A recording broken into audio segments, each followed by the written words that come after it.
Olá, seja bem-vindo ao canal Sala de Espera.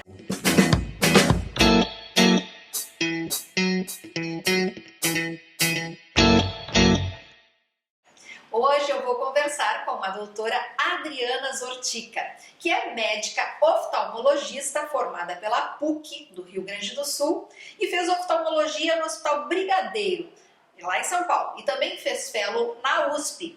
A doutora Adriana está aqui novamente com a gente para falar hoje sobre cirurgia refrativa. Seja bem-vinda, minha querida, novamente ao nosso canal. Tudo bem? Tudo jóia, muito obrigada, Grace, pelo convite. Vamos falar então sobre cirurgia refrativa. Exatamente. Doutora, conta pra gente que não sabe, que não é do métier, o que vem a ser a cirurgia refrativa? A cirurgia refrativa é a cirurgia da córnea, né? A cirurgia a laser para correção de graus, como miopia, hipermetropia e astigmatismo. Todas as três podem ser operadas. Todas essas três são doenças do olho? São doenças que são corrigidas por uso de óculos. Óculos, lente de contato, então a cirurgia refrativa faz a correção dessas três doenças. Né? A outra pergunta que as pessoas fazem é a presbiopia, que é a dificuldade de perto que começa depois dos 40. Depende. A presbiopia ela começa em torno dos 40 e aumenta até os 60. Então, quando a gente pensa nessa cirurgia, existem até algumas técnicas que são divulgadas, mas não são assim das cirurgias tão consolidadas, porque a gente tem esse aumento do grau, né? Então, se a gente opera, daqui a pouco esse grau está mais alto de novo. Então, quando o paciente é míope, a gente até consegue fazer uma adaptação para o paciente conseguir enxergar longe de perto e a gente corrigir a miopia. Mas, por exemplo, um paciente hipermétrope ainda não seria a melhor opção, né? Mas a cirurgia refrativa ela faz a correção, claro que depende de vários dados, sim, tanto né, do exame oftalmológico normal. Então, assim, as indicações e contraindicações, né? Sim. As contraindicações, então, gestação, amamentação, doenças reumatológicas, alguma doença sistêmica que esteja descompensada, como diabetes, por exemplo. Precisa ter estabilidade de grau por pelo menos um ano. Estabilidade de grau, nunca mais mudar o grau. Não é isso. Estabilidade de grau é quando existe uma mudança de até meio grau por ano. Né? Um 0,25 para cá, um 0,25 para lá, isso são coisas que acontecem até na própria resposta do paciente. Quando a gente faz o exame de grau, que é o exame de refração, isso às vezes acontece, né? Então existe uma margem ali, né? Então assim, estabilidade de grau maior de 21 anos. Por que maior de 21?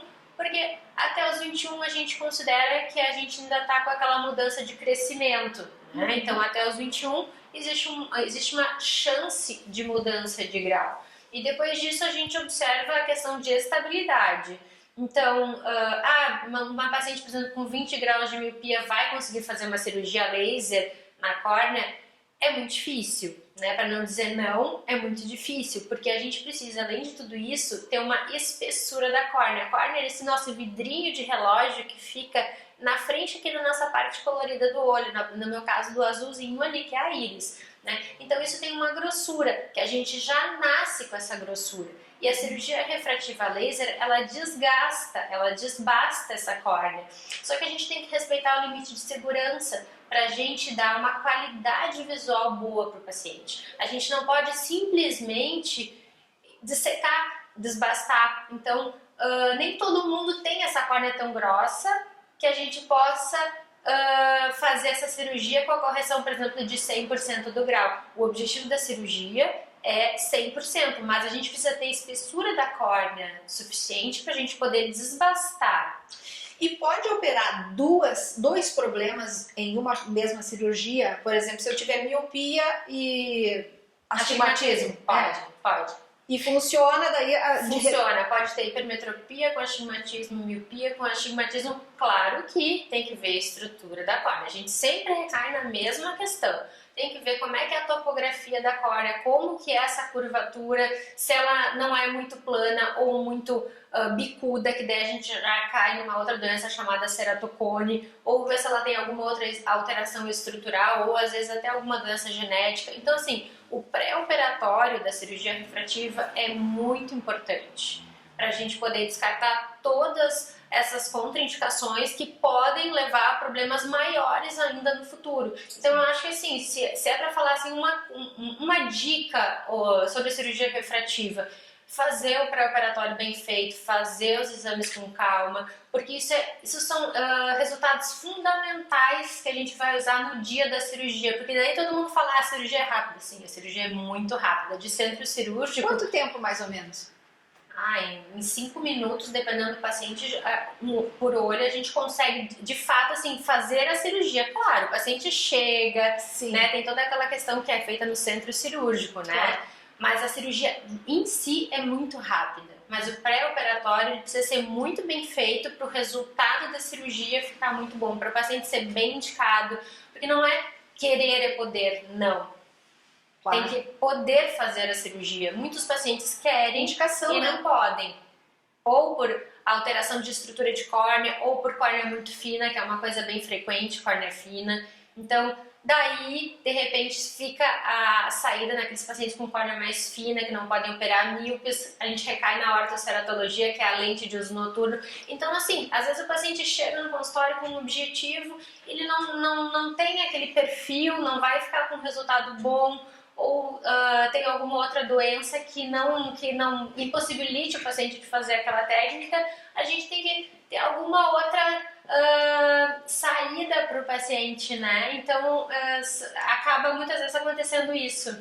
Fazendo um parênteses para você que ouviu a doutora falar em ortoceratologia, na outra entrevista que a doutora deu, ela explicou direitinho sobre esse assunto. Vale a pena você conferir na outra entrevista. Aí você vai tirar suas dúvidas sobre esse assunto também.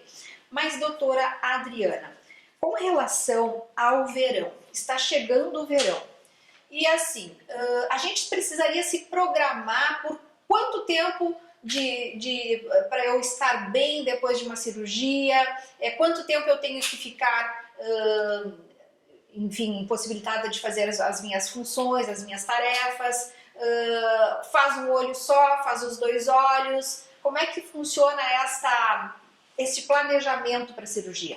Sim, a cirurgia é feita em centro cirúrgico, né? A cirurgia pode ser feita os 2 olhos ao mesmo tempo, né? Atualmente a maioria dos pacientes tem optado por essa condição até pelos cuidados pós-operatórios, né? Porque faz um, daí faz todo aquele cuidado pós-operatório, daí faz o outro, daí se ausenta no trabalho, daí a visão às vezes não fica muito boa no pós-operatório imediato. Então, pensando nessa praticidade, sim, se tem feito muito os 2 olhos ao mesmo tempo. É uma cirurgia que ela não abre o olho, ela é feita na superfície da córnea, né? Sim.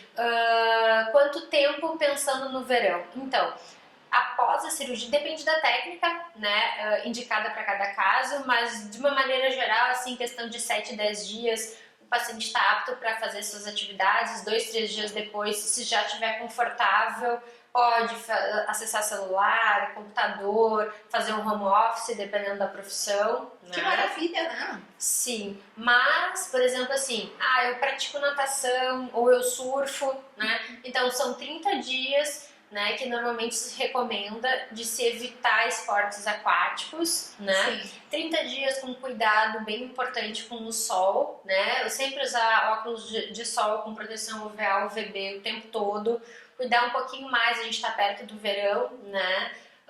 Ainda mesmo assim no verão, pensando agora, já continuar com essa proteção na beira da praia, mesmo enxergando bem, né? Porque a gente tem daí o sol não só de cima, né? Ele já reflete na areia, reflete na água, então ainda tem esse cuidado maior, mas assim, são 30 dias com cuidado maior. Se usa colírios no pós-operatório, né? Tanto de antibiótico, usa-se lágrimas artificiais, pela outra questão de ressecamento. Isso que eu ia lhe perguntar.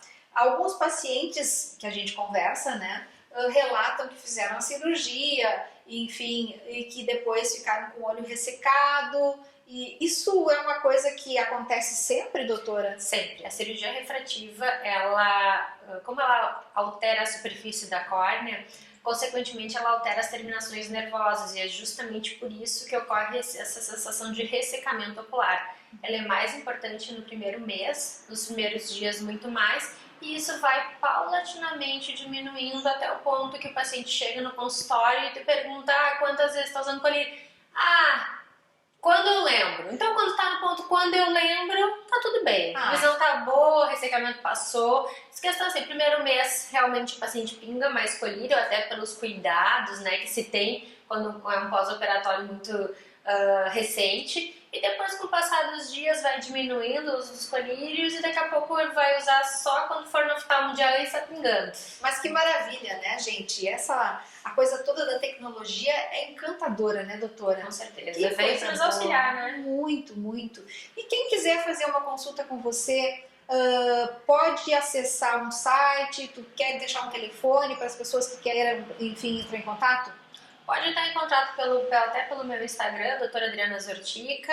Perfeito. Pode também entrar em contato no WhatsApp, no 99048989. E a gente vai colocar aí na tela para você ver e tirar todas as dúvidas e se informar para fazer a consulta com a doutora Adriana e fazer parte do meu time, aqui do time daqui de casa, né, pessoal? Que a gente, todo mundo sempre está lá batendo o nosso ponto. Para a gente encerrar, de quanto em quanto tempo a gente deve estar fazendo uma consulta oftalmológica? A consulta deve ser feita uma vez ao ano, né, para a questão de prevenção de doenças com potencial de cegueira, né? Então, assim, medida da pressão do olho, fazer um bom fundo de olho, né? Mesmo não sentindo nenhuma dificuldade visual, mesmo não sentindo nada, porque os olhos, eles também têm doenças silenciosas e podem levar à cegueira. Né? Às vezes a gente pega casos avançados e a gente não tem mais como fazer aquela prevenção.